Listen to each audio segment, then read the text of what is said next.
मनुष्य का जीवन केवल उसके कर्मों पर चलता है। जैसा कर्म होता है वैसा उसका जीवन होता है। इस संसार में देखने के लिए बहुत सारे खूबसूरत स्थान हैं, पर सबसे खूबसूरत जगह है बंद आंखों से अपने भीतर देखना। सफलता खुशी की चाबी नहीं है, खुशी सफलता की चाबी है। आप जो कर रहे हैं उससे अगर आप प्यार करते हैं तो आप जरूर सफल होंगे। बीता हुआ कल जीवन को समझने का एक अच्छा मौका है और आने वाला कल जीवन को जीने का एक दूसरा मौका।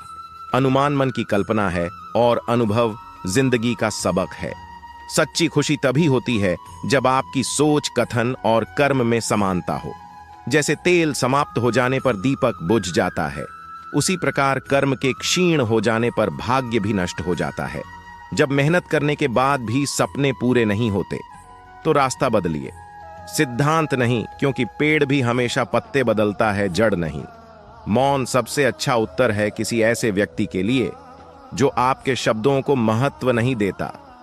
मनुष्य जन्म लेता है तो उसके पास सांसें तो होती हैं, पर कोई नाम नहीं होता। जब मृत्यु होती है तो उसके पास नाम तो होता है, पर सांसें नहीं होती।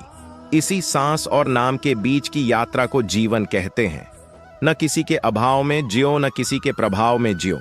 ये जिंदगी है, आपकी अपने स्वभाव में जियो।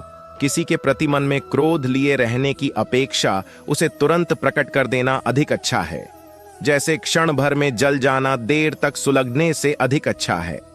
मित्र गरीब है या अमीर मायने नहीं रखता, बल्कि वो आपके बुरे समय में आपका साथ कितना देता है यह मायने रखता है।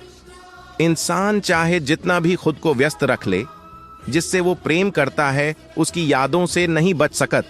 जब आप दूसरों के लिए अच्छा चाहते हैं तो वही अच्छी चीजें आपके जीवन में वापस आती है। यही प्रकृति का नियम है। समय कभी नहीं रुकता। आज यदि बुरा चल रहा है तो कल अवश्य अच्छा आएगा। आप केवल निस्वार्थ भाव से कर्म कीजिए और वही आपके हाथ में है। जिस व्यक्ति के विचार मैले हैं, जो लापरवाह है और धोखे से भरा हुआ है, कोई कुछ भी बोला, स्वयं को शांत को रखो, धूप कितनी ही तेज हो, समुद्र सूखा नहीं कर। मनुष्य हमेशा अपने भाग्य को कोसता है, ये जानते हुए भी कि भाग्य से भी ऊंचा उसका कर्म है जो उसके स्वयं के हाथों में है। एक समझदार व्यक्ति वही है जो दूसरों को देखकर उनकी विशेषताओं से सीखता है, उनसे तुलना और ईर्ष्या नहीं करता। शस्त्र केवल शरीर को घायल कर देते हैं, किंतु शब्द आत्मा को भी घायल कर देते हैं। दुनिया में केवल माता और पिता ही ऐसे इंसान हैं जो चाहते हैं कि हमारे बच्चे हमसे भी ज्यादा कामयाब हों। दुख भोगने वाला आगे चलकर सुखी हो सकता है, मगर दुख देने वाला कभी सुखी नहीं हो सकता। समय मनुष्य के बनाए मार्ग पर नहीं चलता। मनु